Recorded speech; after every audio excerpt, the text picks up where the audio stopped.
It's 29th of March and the topic for today is multiply by 3.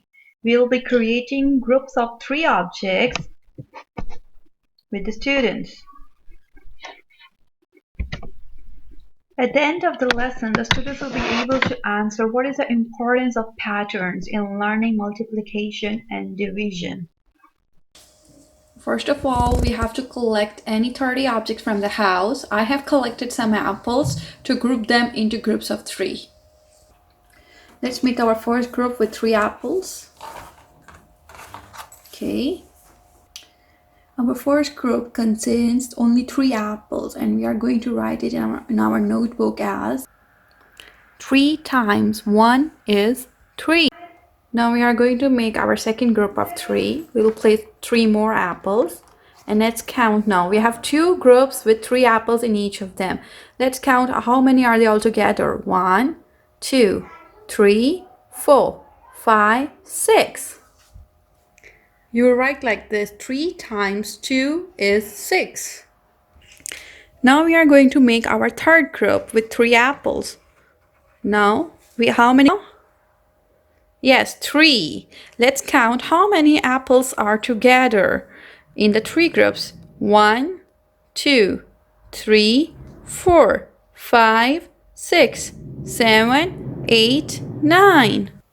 In the notebook, you will write as 3 times 3 is 9.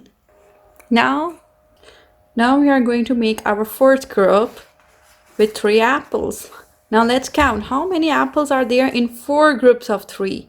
1, 2, 3, 4, 5, 6, 7, 8, 9, 10, 11, 12. In the notebook, we will write it as 3 times 4 is 12. As you see in the first group, we have 3 apples. So we will write it as 3 times 1 equals to 3 apples. In the second group, we have 3 more apples. 3 times 2 will be 6. Now in the third apple group, we have 3 more apples. We will just add 3 more numbers to 6. After 6, what will happen if we add 3? 6, 7, 8, 9.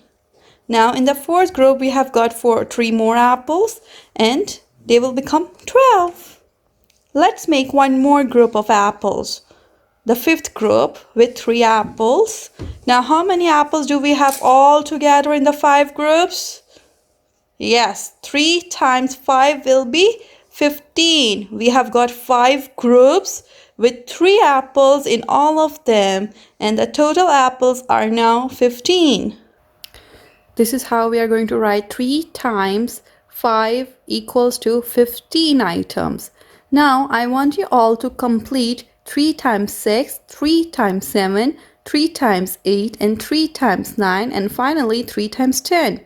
Create all the groups with 3 objects in them and write down your answers. Make a video or shoot pictures for your activity and upload on Class Dojo.